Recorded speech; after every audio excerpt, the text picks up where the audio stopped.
నిర్ధారణకు అంతిమ నిర్ణయం DNA టెస్ట్.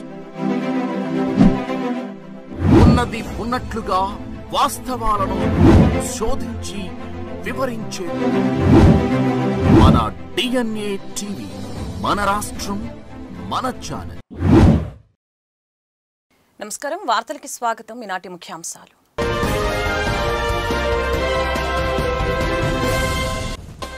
ఇప్పుడు ఢిల్లీలో పర్యటించనున్న సీఎం చంద్రబాబు, కేంద్ర మంత్రులతో భేటీ కానున్న సీఎం. ఏపీకి సంబంధించిన పెండింగ్ అంశాలపై చర్చ.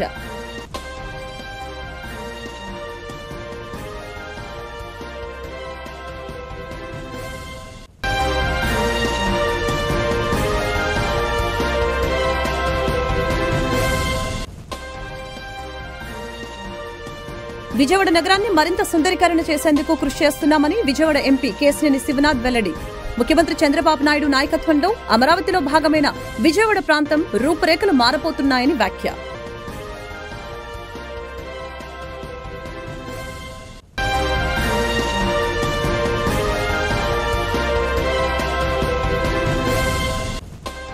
పశ్చిమ నియోజకవర్గంలో ఆర్థిక కుంభకోణం చేసే వ్యక్తులు పెరిగిపోతున్నారని వైసీపీ నాయకులు పోతిన వెంకట మహేష్ వెల్లడి. ఆర్థిక నేరస్తులు పెద్ద మనుషుల ముసుగులో ఆర్థిక నేరాలు చేస్తున్నారని ఆరోపణ.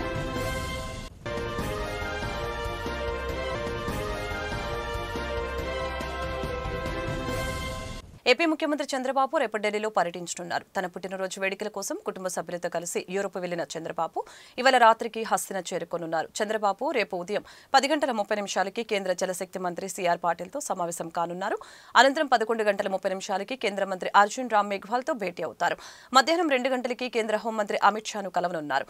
ఏపీకి సంబంధించిన పెండింగ్ అంశాలు, ఇతర అభివృద్ధి పనులపై చర్చించనున్నారు. రాష్ట్ర ప్రయోజనాలకు సంబంధించిన విషయాలపై కేంద్ర ప్రభుత్వ సహకారం కోరటమే ఈ భేటీల ముఖ్య ఉద్దేశంగా తెలుస్తోంది. విజయవాడ నగరాన్ని మరింత సుందరీకరణ చేసేందుకు కృషి చేస్తున్నామని విజయవాడ ఎంపీ కేశినేని శివనాథ్ తెలిపారు. ముఖ్యమంత్రి చంద్రబాబు నాయుడు నాయకత్వంలో అమరావతిలో భాగమైన విజయవాడ ప్రాంతం రూపురేఖలు మారబోతున్నాయని చెప్పారు. ఆర్థిక నేరస్తులు పెద్ద మనుషుల ముసుగులో ఆర్థిక నేరాలు చేస్తున్నారని, పశ్చిమ నియోజకవర్గంలో ఆర్థిక కుంభకోణం చేసే వ్యక్తులు పెరిగిపోతున్నారని వైసీపీ నాయకులు పోతిన వెంకట మహేష్ వెల్లడించారు. కూరపాటి సత్యనారాయణ వస్త్రలత వ్యాపారస్తుడు కోట్ల రూపాయలు చిట్స్ ఫైనాన్స్ ద్వారా డిపాజిట్దారుల నుంచి 150 కోట్లు సేకరించి ఐపీ పెట్టడానికి చూస్తున్నారని ఆరోపించారు. కేంద్ర మద్దతుతో నెలల వ్యవధిలోనే శంకర్ విలాస్ ఆర్ఓపీ అనుమతులు తీసుకువచ్చామని కేంద్ర మంత్రి పెమ్మసాని చంద్రశేఖర్ తెలియజేశారు. గుంటూరులోని కార్పొరేషన్ కార్యాలయంలో జరిగిన కార్యక్రమంలో ఆయన పాల్గొన్నారు. శంకర్ విలాస్ పైవంతన కోసం భవనాలు, స్థలాలు కోల్పోతున్న వారికి పరిహారం చెక్కులను పంపిణీ చేసి మాట్లాడారు. కొందరు కావాలని ప్రజల్లో అపోహలు సృష్టిస్తున్నారని పెమ్మసాని ఆరోపించారు. వంతెన నిర్మాణం ముందుకు వెళ్లకుండా చేయటమే కొందరి ఆలోచన అని చెప్పారు. ప్రజలకు ఉపయోగపడే ఈ వంతెన ఎట్టి పరిస్థితుల్లోనూ ఆగదని స్పష్టం చేశారు. వెనక్కి వెళ్ళి చూస్తే నంది వెలుగు బ్రిడ్జ్ అనేది కూటమి ప్రభుత్వం ఉన్నప్పుడు కూడా 2014లో శాంక్షన్ అయితే వర్క్ స్టార్ట్ అవడానికి 2017 వరకు పట్టింది. అంటే ఒక బ్రిడ్జిని తీసుకొచ్చిన తర్వాత financial sanction, administrative sanction, tender process ఇవన్నీ కూడా అవ్వాలి అంటే జనరల్గా 2-3 సంవత్సరాల టైం పడుతుంది ఎక్కడైనా చూస్తే మీరు. అలాంటిది 6 నెలల కాలంలో మొత్తం ప్రక్రియని కంప్లీట్ చేసాం మేము. ఎమ్మెల్యేలు కానీ, ఇక్కడ అధికారులు కానీ, కలెక్టర్ గారు కానీ, మున్సిపల్ కమిషనర్ గారు కానీ, మా ఆఫీస్లో ఉండే వాళ్ళ స్టాఫ్ కానీ నిరంతరం ఫాలో అప్ చేస్తే ఈరోజు టెండర్ ప్రక్రియ కూడా పూర్తయి బ్రిడ్జ్ కన్స్ట్రక్షన్ కావాలనుకుంటే రేపు పొద్దున స్టార్ట్ అయ్యేటువంటి పరిస్థితిని తీసుకొచ్చాము మేము ఫస్ట్ టైం. అయితే ఇందులో కొంతమంది కొన్ని అపోహలు సృష్టిస్తూ ఉన్నారు. నేను ఒకటే చెప్తా ఉన్నా, మీకు కొంతమందికి బ్రిడ్జ్ వల్ల ఇక్కడ ఎప్పటి నుంచో మీకు జీవనోపాధి ఉన్నటువంటి వ్యాపారాలు దెబ్బతింటున్నాయి. నేను కాదనటం లేదు, మాకు బాధగానే ఉంది. అయితే ఇది విశాల దృక్పథంతో చేయాల్సినటువంటి పరిస్థితి. అందులో ఇప్పుడు వచ్చినటువంటి ఈరోజు 20 మంది చెక్కులు తీసుకున్నారు, ఇంకో 40 మంది ఉన్నారు. ఈ 60 మందికి వాళ్ళంతటా వాళ్ళుగా వచ్చి ఇచ్చినందుకు వాళ్ళందరికీ కూడా కూటమి ప్రభుత్వం తరఫున మనస్ఫూర్తిగా అభినందనలు తెలుపుకుంటా ఉన్నాను. మిగిలిన వారికి కూడా నేను కోరుకునేది ఏంటంటే, సాధ్యమైనంత వరకు ప్రభుత్వం మీకు కాంపెన్సేషన్ ఇస్తుంది. మీరు లేనిపోనివి అంటే ప్రజలను కన్ఫ్యూజ్ చేయడం కోసం అర్థం పర్థం లేని ఆరోపణలు తీసుకొచ్చి అపోహలు కల్పించొద్దు. ఎందుకంటే మీరేం చెప్తా ఉన్నారు, ఆర్యూబీ కట్టాలంటున్నారు. ఫస్ట్ ఈ బ్రిడ్జి 70 ఏళ్ల క్రితం కట్టినటువంటి బ్రిడ్జి ఆర్యూబీ కట్టాలంటే ఇవన్నీ తొవ్వి తీయాలి. ఉన్న బ్రిడ్జికి డ్యామేజ్ అయ్యేటువంటి పరిస్థితి ఒకటి. పోనీ మీరు చెప్పినట్టు ఆర్యూబీ పర్మిషన్ తీసుకొచ్చి కట్టామే అనుకోండి, రేపు మళ్ళీ అంటే ఇంకా ఆర్ఓబీ వద్దా, రేపు ఆర్ఓబీ కట్టాలంటే మళ్ళీ ఆ రోజు ఆర్యూబీ క్లోజ్ చేయాలి. ఆర్యూబీ క్లోజ్ చేయకుండా బ్రిడ్జి కట్టలేదు పెద్దది. సో ఆర్యూబీ కట్టాలన్నా కూడా మీరు ఎక్కడక్కడ అన్ని ప్రాంతాల్లో ఆర్యూబీలు చూస్తూ ఉన్నారు. వాటర్ స్టోరేజ్ ప్రాబ్లమ్స్ కానీ ఇవన్నీ ఉన్నాయి.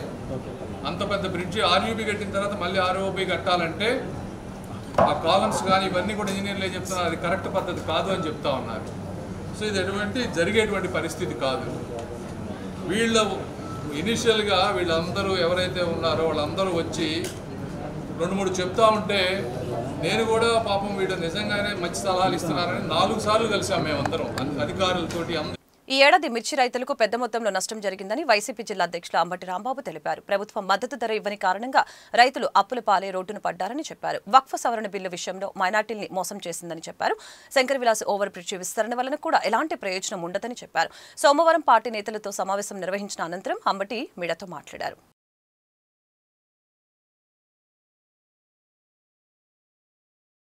బిల్లు తీసుకురావడాన్ని మరోసారి ఈ సమావేశం తీవ్రంగా ఖండిస్తుంది. వారి మతానికి సంబంధించినటువంటి వక్ఫ్ ఆస్తుల్లో ప్రభుత్వాలు జోక్యం చేసుకోవటం కానీ మరొక మతస్థులు జోక్యం చేసుకోవటం కానీ తప్పు అనేదాన్ని మరోసారి ఈ జిల్లా సమావేశం ఖండిస్తుంది. మూడవది, మన గుంటూరు పట్టణానికి సంబంధించినటువంటి flyover railway bridge, ROB railway over bridge. మొదటిగా సరే రైల్వే ఓవర్ బ్రిడ్జ్ ఇప్పుడు 70 సంవత్సరాల క్రితం ఏర్పాటు చేసినటువంటి దాని స్థానంలో కొత్త ఆర్ఓబిని ఏర్పాటు చేయాలని ప్రస్తుతం ఉన్న కూటమి ప్రభుత్వం నిర్ణయించుకోవడాన్ని మేము అభినందిస్తున్నాం మొదటిగా. అయితే ఇది మీరు కేవలం 78 కోట్లతో సేతు బంధు పథకం కింద కేంద్ర ప్రభుత్వం నిధులతో మీరు ఏర్పాటు చేయాలని అనుకుంటున్నటువంటి ఈ ఆర్ఓబి లాభాలు చేయకోకుండా ఈ పట్టణానికి మరింత తీవ్రమైన నష్టం చేసేటటువంటి ప్రమాదం ఉన్నది. ఆ డిజైన్ కేవలం 78 కోట్లతో 98 కోట్లతో పూర్తి చేయాలని అనుకోవడం చాలా ప్రమాదాన్ని సూచిస్తున్నది. దీన్ని పునరాలోచించవలసిందిగా మేము ఈ సమావేశం ఏకగ్రీవంగా కోరడం జరిగింది. మరొక డిమాండ్ ఏంటంటే, సరే ఇప్పుడు ఏదో అభివృద్ధి జరిగిపోతా ఉంది, దానికి ఏదో అడ్డం పడుతున్నారు అనేటువంటి మాట కాదు. పూర్వం కాంగ్రెస్ ప్రభుత్వం అధికారంలో ఉన్నప్పుడు రాజశేఖర రెడ్డి గారి టైంలో, టి వెంకటరావు గారి టైంలో ఒక బ్రిడ్జిని ప్రపోజ్ చేశారు. తరువాత గల్లా జయదేవ్ గారు పార్లమెంట్ సభ్యులుగా ఉన్నప్పుడు, చింతకాయల అయ్యన్న పాత్రుడు గారు ఆర్ఎండ్బి మినిస్టర్గా ఉన్నప్పుడు కూడా ఈ తెలుగుదేశం ప్రభుత్వమే కూటమి ప్రభుత్వమే అప్పుడు 167 కోట్ల రూపాయలతో ఒక ఐకానిక్ బ్రిడ్జిని ప్రపోజ్ చేసింది. అది లెంగ్త్ చాలా పెచ్చు, 2 అండర్ పాసులు, సింగిల్ పిల్లర్తో ఏర్పాటు చేశారు. అది ఆ రోజుల్లో 2014-19 కాలంలో 167 కోట్లకు ఇప్పుడున్నటువంటి కూటమి ప్రభుత్వ మనుషులే ప్రపోజ్ చేశారు. మరి కాలం గడిచిన తర్వాత అవసరాలు పెరుగుతాయి కదా, ఇంకా లేటెస్ట్గా ఉండాల్సింది పోయి 98 కోట్లతోనే పూర్తి చేయాలని అనుకోవటం అనేది చాలా. ముఖ్యమంత్రి చంద్రబాబు నాయుడు వలె కష్టపడే తత్వం కలిగిన వ్యక్తి విక్కుర్తి వెంకట శ్రీనివాసరావు. ముఖ్యమంత్రి నారా చంద్రబాబు నాయుడు వల్లనే కష్టపడే తత్వం, మాట మీద నిలబడే వ్యక్తిత్వం గల వ్యక్తి విక్కుర్తి వెంకట శ్రీనివాసరావు అని పలువురు వక్తలు కొనియాడారు. అవనగడ్లోని విక్కుర్తి వెంకట శ్రీనివాసరావు కార్యాలయం వద్ద ఆదివారం ఆత్మీయ సమావేశం ముఖ్యమంత్రి చంద్రబాబు నాయుడు 75వ జన్మదినం వేడుకల్ని అంగరంగ వైభవంగా నిర్వహించారు.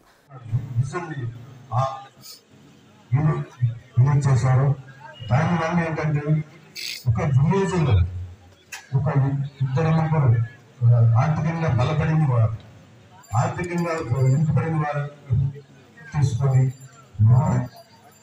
కానీ ఆర్థికంగా పరంగా కానీ ఎడ్యుకేషన్ పరంగా కానీ అలా విలేజ్కి కనీసం ఒక ఆర్థిక స్తోమత కలిగిన వ్యక్తి ఒక ముగ్గురిని అట్లీస్ట్ ఒక మనిషి ఒక వ్యక్తిని దత్తత తీసుకున్నా కూడా అది మీడియా మిత్రులకి వారికి నేను ధన్యవాదాలు తెలియజేస్తున్నాను. మీరు ఇచ్చిన ఈ సంవత్సరం రోజులు ఇచ్చిన సహకారాలని నేను మర్చిపోలేని రోజు. మూడో చంద్రబాబు నాయుడు యొక్క 75వ జన్మదిన వేడుకలు అవనగడ్డలో జరుపుకుంటాం. చాలా ఆనందంగా ఉంది. ఎందుకంటే మనం ఆయన గురించి ఇప్పుడు చాలా చెప్పాను. ఎంత చెప్పినా మన గౌరవ ముఖ్యమంత్రి గారి గురించి చెప్పిన ఎంత చెప్పడం తక్కువే. ఆయన పడుతున్న తపన కోసం ఆయన యొక్క చేస్తున్న కృషి ప్రతి ఒక్కరు గుర్తించి ఆయనకి అందరూ నా మిత్రులు అభిమానులు అందరూ కూటమి గవర్నమెంట్కి మద్దతు ఇచ్చి అందరినీ కోఆపరేషన్ చేయాల్సిన కోరుతున్నాను. అంతేకాకుండా ఆయన ఇంతవరకు ఇండియాలో ఎవరు ఏ సీఎం చేయలేని విధంగా P4 అనేది ఆయన మైండ్లో ఎప్పుడూ ఉన్న విషయాన్ని ఈ మధ్యనే ప్రవేశపెట్టాడు. Teams public private people partnership అనేది చూసుకున్న రోజున మనం వెనుకబాటు ధనం అనేది లేకుండా అందరూ ఆర్థికంగా ముందుకెళ్తారనే సంకల్పంతో ముందుకెళ్తామన్న గౌరవ ముఖ్యమంత్రి నారా చంద్రబాబు నాయుడు గారు నిజంగా మనం ఆయనకి ఎంత చేసినా మనం ఆయన గుర్తించుకోలేదు.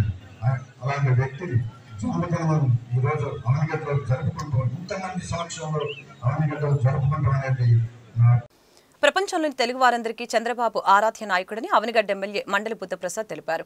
ఆదివారం కృష్ణా జిల్లా అవనగడ్డ నియోజకవర్గంలో రాష్ట్ర ముఖ్యమంత్రి నారా చంద్రబాబు నాయుడు పుట్టినరోజు వేడుకల్ని ఎమ్మెల్యే బుద్ధప్రసాద్ ఆధ్వర్యంలో ఘనంగా నిర్వహించారు. రకరకాల నిందలు మోపే పరిస్థితి ఉంటుంది. వాటన్నిటిని కూడా మీరు ఆలోచించాలి. ఆలోచించి దీంట్లో నిజాలు ఎంత అన్నది నిర్ధారించుకోవాల్సిన బాధ్యత కూడా ప్రజానీకం మీద, ప్రత్యేకించి ముందుగా మన కార్యకర్తల మీద ఉందని చెప్పి మాత్రం అందరికీ మనం చేస్తాం. ఎందుకంటే చంద్రబాబు నాయుడు గారు ఆయన ఇన్ని సంవత్సరాల రాజకీయ అనుభవంలో కానివ్వండి, ఇన్ని సంవత్సరాలు పరిపాలన చేసినప్పుడు కానివ్వండి, ఏ ఒక్క తప్పు చేయని వ్యక్తి చంద్రబాబు నాయుడు అంటారో ఇటువంటి సందేహం లేదు. గత 5 సంవత్సరాలు జగన్మోహన్ రెడ్డి పరిపాలన చేసి ఆయన ఏమీ చేయలేకపోయాడు. ఏదో తప్పుడు కేసు పెట్టాడు. ఆ కేసులో విలువ లేదన్న సంగతి అందరికీ తెలిసిన విషయం. ఏదో కేసు పెట్టి జైలు పంపించాడు. దానివల్ల జరిగిన పరిణామంతో కొట్టుకుపోయిన పరిస్థితి కూడా ఆయన ఇచ్చారు. అయితే ఒకటి ఏంటంటే 5 సంవత్సరాల దుష్పరిపాలనకి అంత పెద్ద ఎత్తున ప్రజలు తీర్పిచ్చినప్పుడు దాన్ని శిరసా వహించి తన తప్పిదాలకి క్షమాపణ చెప్పి తనలో పరివర్తన వచ్చిందని చెప్పే పరిస్థితి ఈరోజు లేదు. ఈరోజు ఎప్పుడు బయటకు వచ్చి మాట్లాడితే అంత చూస్తానని చెప్పి మాట తప్ప ఇంక రెండో మాట్లాడు.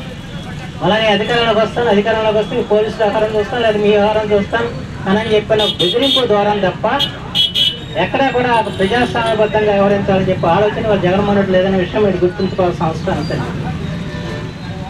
అంతేకాకుండా ఇవాళ ఒక శాసనసభ్యుని ఎన్నికలు పంపించే దేనికి శాసనసభలో కూర్చోవటానికి కానీ రోడ్డు మీద కూర్చోవటానికి కాదు.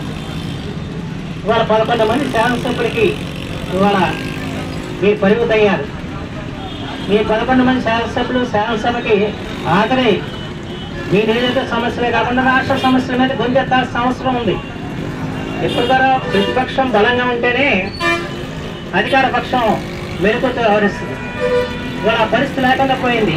11 మంది ఏ రోజున శాసనసభ ఒక గవర్నర్ ప్రసంగం రోజున వస్తారు, అలా చేస్తారు, వెళ్ళిపోతారు తప్ప ఈ 11 వాళ్ళు ప్రశ్నలు వేస్తారు. ప్రశ్నలు వేసిన రోజున వాళ్ళు ఉండరు అక్కడ అసెంబ్లీలో. అంతేకాకుండా మళ్ళా రిజిస్టర్లో సంతకాలు పెడతారు, జీతాలు తీసుకుంటారు. అంటే ఏ రకంగా వ్యవహరిస్తున్నారు ఒకసారి ఆలోచించండి. నిజంగా శాసనసభ రానప్పుడు ఇంకా మీ జీతం తీసుకుంటే తీసుకోవాలి, రివ్యూ మళ్ళీ దానికి దొంగ సంతకాలు ఎందుకు పెట్టాల్సిన పరిస్థితి వస్తుంది. ఈ రకమైన పరిస్థితి ఉంది. అదే ఆ పార్టీకి పైనుంచి కింద దాకా ఉన్న ఇది మొన్న అవనిగడ మండల పరిషత్ రెండు సార్లు మీటింగ్ అయ్యారు, 3 సార్లు కూడా ఏరనుకున్నా, 3సారి హాజరు కాకపోతే పోతాయని చెప్పి మళ్ళీ హాజరు అయ్యారు. నిజంగా మీకు ఏదైనా విషయం ఏంటంటే మూడు నియోజకవర్గాలు 3టికి రాకూడదు, ఎవరిని విరుద్ధాన్ని ఎవరైనా చేస్తారో నాకైతే అర్థం కాదు. ఈ రకమైన పరిస్థితులు వాళ్ళ పార్టీ యొక్క వైఖరి ఏంటి, ఆ పార్టీ నాయకుల వైఖరి ఏంటి ఇవాళ గమనించాల్సిన అవసరం ఉంది. ఏ విధంగా బూతులు మాడారు, ఏ విధంగా పరుష పదజాలంతా విధించారు, ఇవాళ కూడా పద్ధతి మార్చుకోకుండా వ్యవహరిస్తున్నారంటే అలాంటి ప్రజలు అలాంటి నాయకత్వాన్ని ఈ రోజున మనం ఏ విధంగా నాయకత్వాన్ని ఏ విధంగా మీరు సమర్థిస్తారో ఒకసారి ఆలోచన చేయాల్సిన అవసరం యావత్ ప్రజానికి ఉందని చెప్తున్నారు. ఇవాళ చంద్రబాబు నాయుడు గారు రాజనీతి నాయకుడు, దార్శనికుడైన నాయకుడు, సమాజం గురించి ఆలోచించే నాయకుడు, తప్పు చేయని నాయకుడు, తప్పు చేయనివన్న నాయకుడు. అలాంటి నాయకత్వాన్ని మనందరం కూడా మనం ముందుకు సాగాల్సిన అవసరం ఉంది. అందుకే పవన్ కళ్యాణ్ గారు ప్రత్యేకించి పదే చెప్తూ ఉంటారు, ఇవాళ ఈ రాష్ట్రం బాగుపడాలంటే చంద్రబాబు నాయకత్వాన్ని మాత్రమే సాధ్యం అని చెప్పి. అంచేత ఆ విషయం మనందరూ కూడా సదా గుర్తించుకోవాల్సిన అవసరం ఉంది. ఆయనకి మన మద్దతే కాదు, ఆయనకి ఆ భగవంతుడు మంచి ఆయురారోగ్యాలు ప్రసాదించి వారిని శతావిష్కరణ చేసి ఈ తరం కాదు ఇంకా ముందు తరమాలు కూడా ఆయన ముఖ్యమంత్రిగా ఉండి ఈ రాష్ట్రాన్ని వాళ్ళ మహోన్నత దిశకు తీసుకెళ్లి భారతదేశంలో ఆంధ్రప్రదేశ్ అంటే అగ్రమంగా నిచ్చే విధంగా చేయాల్సిన అవసరం మాత్రం ఎంతైనా ఉంది. దానికి ఆ భగవంతుడు కూడా వారికి సంపూర్ణ ఆయురారోగ్యాలు శక్తితో ప్రసాదించాలని ఏదైనా మోపుదేవి సుబ్రహ్మణ్య దగ్గర కూడా మనం ప్రార్థించుకోవడం జరిగిందని చెప్పి మాత్రం మనం చేస్తున్నాం. అంచేతే వార్తలు ముగించే ముందు ముఖ్యాంశాలు మరొకసారి.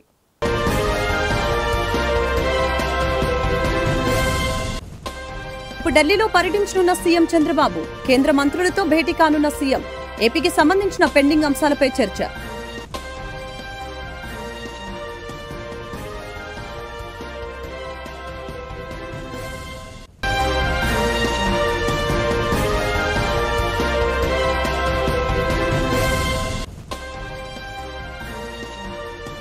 విజయవాడ నగరాన్ని మరింత సుందరీకరణ చేసేందుకు కృషి చేస్తున్నామని విజయవాడ ఎంపీ కేశినేని శివనాథ్ వెల్లడి. ముఖ్యమంత్రి చంద్రబాబు నాయుడు నాయకత్వంలో అమరావతిలో భాగమైన విజయవాడ ప్రాంతం రూపురేఖలు మారబోతున్నాయని వ్యాఖ్య.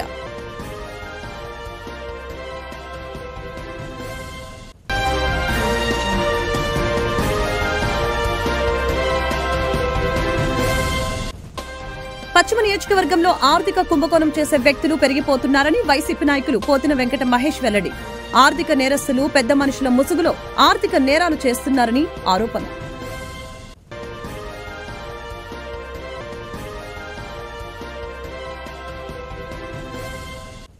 ఈ వార్తలు ఇంతటితో సమాప్తం. మరొక బులెటిన్లో మళ్ళీ కలుద్దాం.